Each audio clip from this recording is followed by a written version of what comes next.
Hello everyone, welcome to channel. हम start करें neoplasia का सबसे पहला topic, that is the basic concepts. तो बेसिक कॉन्सेप्ट हम देखने वाले हैं कैसे एक नॉर्मल सेल न्यूप्लास्टिक सेल में कन्वर्ट होता है। तो टर्म जो न्यूप्लेजिया है इसका मतलब होता है न्यू ग्रोथ। न्यू मतलब new and plasia means growth. तो neoplasia basically means new growth. इसमें बेसिकली क्या होता है, जो सेल होता है वो सेल्फ सफिशिएंट हो जाता है अपने प्रोलिफरेशन के लिए या फिर अपना नंबर बढ़ाने के लिए। तो सेल जब सेल्फ सफिशिएंट हो जाता है उसे हम बोलते हैं न्यूप्लेजिया।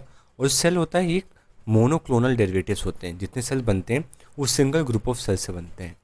तो what is this neoplasia? Any new autonomous growth that is independent of growth factors.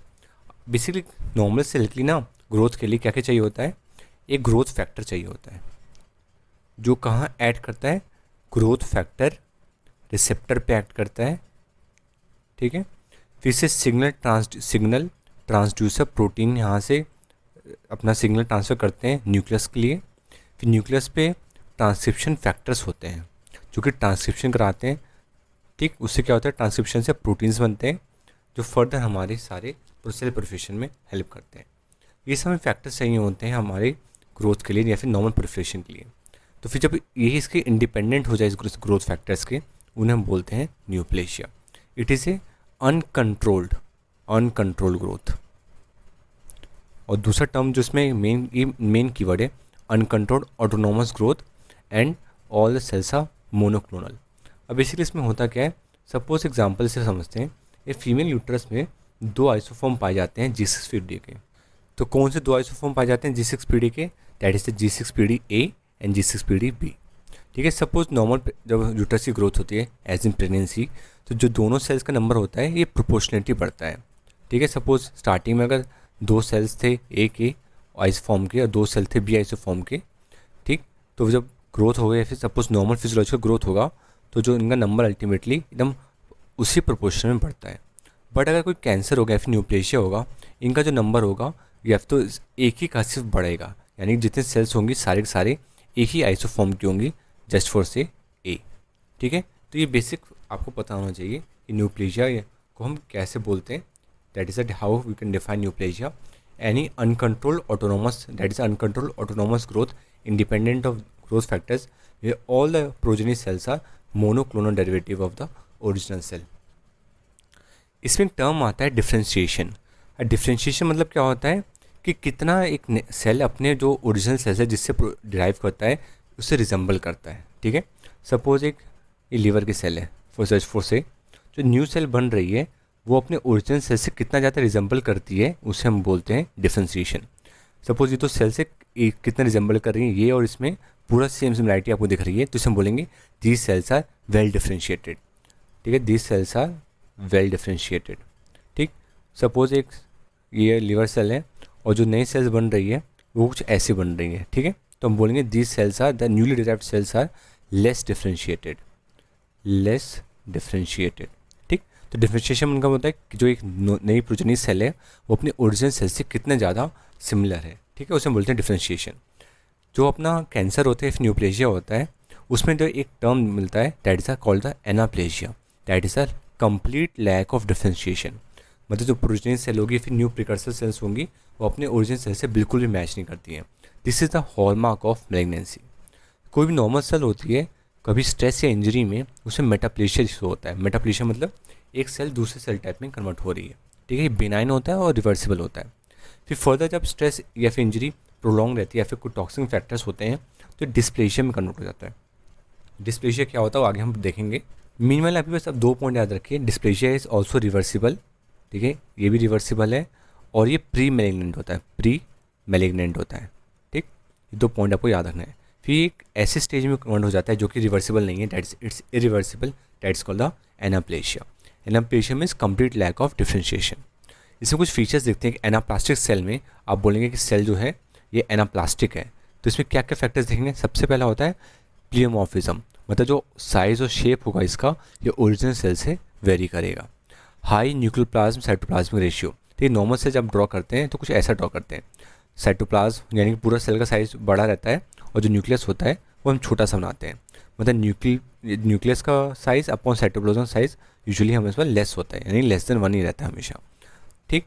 But यहाँ पर जो एनाप्लास्टिक सेल में ये रेशियो होता है 1:1 का, न्यूक्लियस टू साइटोप्लाज्म का। ठीक, नॉर्मल कितना होता है 1:4 टू 1:6। नेक्स्ट इसमें पॉइंट होता है हाइपरक्रोमेटिक न्यूक्लियाई, मतलब न्यूक्लियाई जो होता है इसका साइज हो जाता है पूरा साइटोप्लाज्म जैसा और डेंसली बेसोफिलिक हो जाता है, यानी कि क्रोमेटिक हो जाता है, हाइपरक्रोमेटिक न्यूक्लियाई। ठीक, जो न्यूक्लियाई होते हैं न्यूक्लियस में वो पूरे प्रोमिनेंट हो जाते हैं, that is a prominent nuclei. Basically ये 6 पॉइंट आपको हमेशा याद रखने हैं एनाप्लेशिया के बारे में।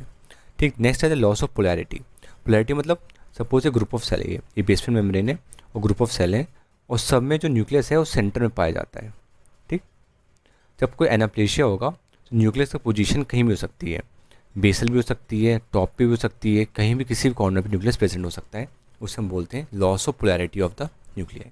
नेक्स्ट होता है अबनॉर्मल माइटोसिस। ये बहुत ही इंपॉर्टेंट साइन है प्रोलिफरेशन का। एक टर्म होता है ट्राइपोलर माइटोसिस, तो ये आपके लिए होमवर्क है, मैंने इसको शॉर्ट वीडियो में पहले ही कवर करा है कि मर्सिडीज बेंज साइन। ठीक है, मर्सिडीज बेंज साइन जो है ये किस में होता है, ट्राइपोलर माइटोसिस होता क्या है ऑलरेडी कवर किया है, कमेंट बॉक्स में इसका आंसर जरूर बताइएगा। ठीक, नेक्स्ट अपना डिस्प्लेशिया। डिस्प्लेशिया कार्सिनोमा इन सीटू और इन्वेसिव कार्सिनोमा के थ्योरी पार्ट में डिस्कस करने से पहले मैं एक ओवरव्यू देखिए पूरा समझाना चाहता हूँ कि ये एक्चुअली होते क्या है। सपोज ये नॉर्मल ग्रुप ऑफ सेल है, सपोज सर्विक्सिस सेल है, ठीक है, ये सारे के सारे एकदम यूनिफॉर्मली एकदम एक जैसे हैं, सारे के सारे सब में पोलैरिटी एक ही जैसी है, एक न्यूक्लियस एक ही जगह प्रेजेंट है।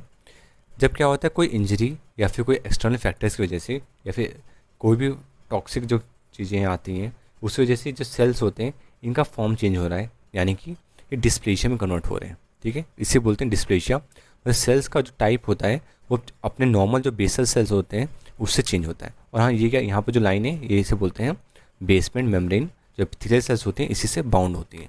ठीक, अब सपोज सिर्फ 1/3 सेल्स ही चेंज होते हैं तो उसमें बोलते हैं हम माइल्ड डिस्प्लेशिया। ठीक है, माइल्ड डिस्प्लेशिया बोलते हैं। जब 2/3 होती हैं तो इसे बोलते हैं हम सीवियर डिस्प्लेशिया।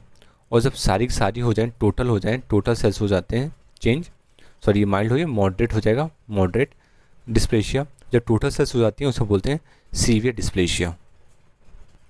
सीवियर डिस्प्लेशिया बेसिकली एक टाइप ऑफ एनाप्लेसिया है। ठीक है, इसे बोलते हैं सीवियर डिस्प्लेशिया। ठीक, या फिर इसका एक और टाइप है नाम है जिसे बोलते हैं हम carcinoma in Situ. Carcinoma in Situ मतलब सारे के सारे हैं, सब कंप्लीट लैक ऑफ हमें डिफ्रेंशिएशन देखने को मिलता है। ठीक है, सारे के सारे सेल प्यूरोमॉर्फिक होती हैं और ये एक इरिवर्सिबल स्टेज होती है। ठीक, पर अभी भी ये जो न्यूक्लियर ये अपना ट्यूमर है ये सारे के सारे कन्फाइंड एक पर्टिकुलर एरिया में होगा, क्योंकि बेसमेंट मेम्ब्रेन जो होती है इसकी इंटैक्ट है अब तक स्टेज में। पर जब बेसमेंट मेम्ब्रेन में ब्रेकेज हो जाता है उसे हम बोलते हैं इन्वेसिव कार्सिनोमा, यानी कि अभी जो कैंसर है ये बाकी जगह भी अब स्प्रेड कर सकता है। ठीक है, तो इस थ्रू बेसमेंट मेम्ब्रेन अब सेल्स का यहाँ से माइग्रेशन स्टार्ट हो जाता है। इसके बाद एक और स्टेज आती है जिसे हम बोलते हैं मेटास्टेसिस, जब ये और जगह जाने लगता है, मेटास्टेसिस। ठीक, तो सबसे पहले नॉर्मल सेल होती है, फिर आपको डिस्प्लेशिया दिखेगा, डिस्प्लेशिया में ग्रेड होती है माइल्ड, मॉडरेट और सीवियर, फिर कार्सिनोमा इन सीतू, फिर invasive carcinoma and then the distant metastasis. फिर क्या दिखने लगता है, डिस्टेंट मेटास्टेसिस। तो यही हमने थ्योरी पार्ट में कन्वर्ट किया है। Dysplasia is basically the increase in the nucleoplasmic cytoplasmic ratio, मतलब न्यूक्लियस का प्रोपोर्शन बढ़ने लगता है as compared to the cytoplasm. ठीक, प्लियोमॉर्फिज्म मतलब सेल्स होती हैं डिफरेंट टाइप्स की होती हैं, ये रिवर्सिबल होता है इनिशियल स्टेज में, बट जब सीवियर हो जाता है तो ये इरिवर्सिबल हो जाता है। एग्जांपल सर्विक्स का लेते हैं, ह्यूमन पेपिलोमावायरस इन्फेक्शन होता है तो सर्वाइकल कैंसर हो जाता है। ये एक और सेल से रिलेटेड होता है रीड स्टर्मक सेल से, ये लिम्फोमा में हम इसको कवर करेंगे। तो चैनल पर नए हैं तो सब्सक्राइब कीजिए ताकि आपको आने वाले वीडियो की नोटिफिकेशन मिल जाए। उसमें ये भी डिस्प्लेशिया हमें दिखता है रीड स्टमक सेल्स में भी। ठीक, नेक्स्ट है कार्सिनोमा इन सीतू। इसमें क्या होता है, बेसमेंट मेम्ब्रेन जो होती है वो पूरी तरह इंटैक्ट होती है। जब बेसमेंट मेम्ब्रेन में ब्रेकेज आ जाए तो उसे हम बोलते हैं इन्वेसिव कार्सिनोमा। तो इससे क्या होता है, जो कैंसर होता है वो स्प्रेड होने लगता है, फाइनली होता है डिस्टेंस मेटास्टेसिस। तो ये था बस बेसिक कॉन्सेप्ट में। आपको वीडियो पसंद आता है hit the like button and do subscribe to channel. Thanks for watching.